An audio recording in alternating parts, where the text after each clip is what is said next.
तो फ्रेंड्स, आज हम करने वाले हैं क्लास 4 के लिए ग्रामर है हिंदी व्याकरण का। सर्वनाम सर्वनाम किसे कहते हैं या सर्वनाम क्या होते हैं उसके बारे में हम पढ़ेंगे। सर्वनाम की परिभाषा। जो शब्द संज्ञा के स्थान पर अथवा संज्ञा के लिए प्रयोग में आते हैं उन्हें सर्वनाम कहते हैं। संज्ञा क्या होता है आप लोग सब जानते हैं कि जो एक मेन जो पर्सन होता है, जो मेन चीज़ होती है, उसके बारे में या उसकी जगह पर जिन शब्दों का हम उपयोग करते हैं उनको हम सर्वनाम कहते हैं।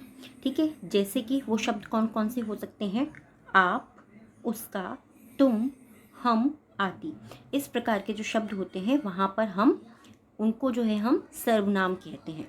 जैसे कि उदाहरण के लिए हम देखते हैं, सोनू बहुत मेहनत करता है, वह कक्षा में प्रथम आता है। अब यहाँ पर जो हमारा संज्ञा है वो क्या है? वो सोनू है। तो सोनू की जगह पर हम जब सर्वनाम को उपयोग करेंगे, सर्वनाम को उपयोग क्या करेंगे हम? वह। तो यहाँ पर क्या हो जाएगा? वह बहुत मेहनत करता है, वह कक्षा में प्रथम आता है। तो सोनू की जगह पर हमने कौन से सर्वनाम को उपयोग करा? हमने वह का उपयोग करा। अब सर्वनाम के कुछ भेद होते हैं, उसको देख लेते हैं हम। सर्वनाम के कितने भेद होते हैं ये भी आपके पास में प्रश्न आता है कई बार। तो सर्वनाम के मुख्य रूप से जो है उत्पत्ति के आधार पर सर्वनाम के दो भेद हैं, जैसे कि मौलिक सर्वनाम और यौगिक सर्वनाम। मौलिक सर्वनाम और यौगिक सर्वनाम। पहला होता है मौलिक सर्वनाम। इसको हम देखते हैं। सर्वनाम का जिस रूप में जन्म हुआ है यह मौलिक सर्वनाम है। इसकी 11 संख्या होती हैं। ठीक है, ये जो मौलिक सर्वनाम होते हैं उसकी 11 संख्याएं होती हैं। 11 कौन कौन सी होती हैं?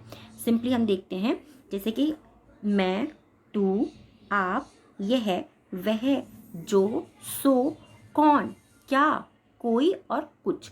ये जो है मुख्य रूप से ये 11 ही हमें देखने को मिलती हैं और इनको हम क्या बोलते हैं? इनको हम मौलिक सर्वनाम बोलते हैं। ये चीज़ ध्यान रखने की है। दूसरी होती है यौगिक सर्वनाम। यौगिक सर्वनाम कौन से होते हैं? जब मूल सर्वनाम जो होते हैं पर लिंग, वचन, कारक आदि का प्रभाव पड़ता है तब उसको हम यौगिक सर्वनाम बन जाता है। वो यौगिक सर्वनाम होता है। तो यौगिक सर्वनाम कौन सा होता है उसको हम ध्यान से देखते हैं। उदाहरण के तौर पर जो मौलिक सर्वनाम के जो यौगिक सर्वनाम होते हैं, जैसे कि मैंने, मुझे, मुझको, हमें, हम, हमको, मेरा, मेरे, मेरी, मुझ में, मेरे लिए आदि ऐसे जो शब्द होते हैं उनको हम मौलिक के यौगिक सर्वनाम कहते हैं। इसमें और भी हैं, जैसे तू के लिए हम क्या बनाते हैं?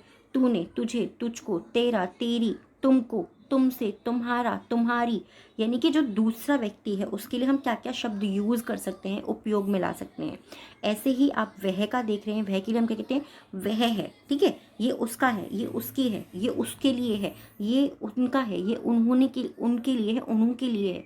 इस तरीके के हम बहुत सारे वर्ड्स का जब यूज़ करते हैं तब हम देखते हैं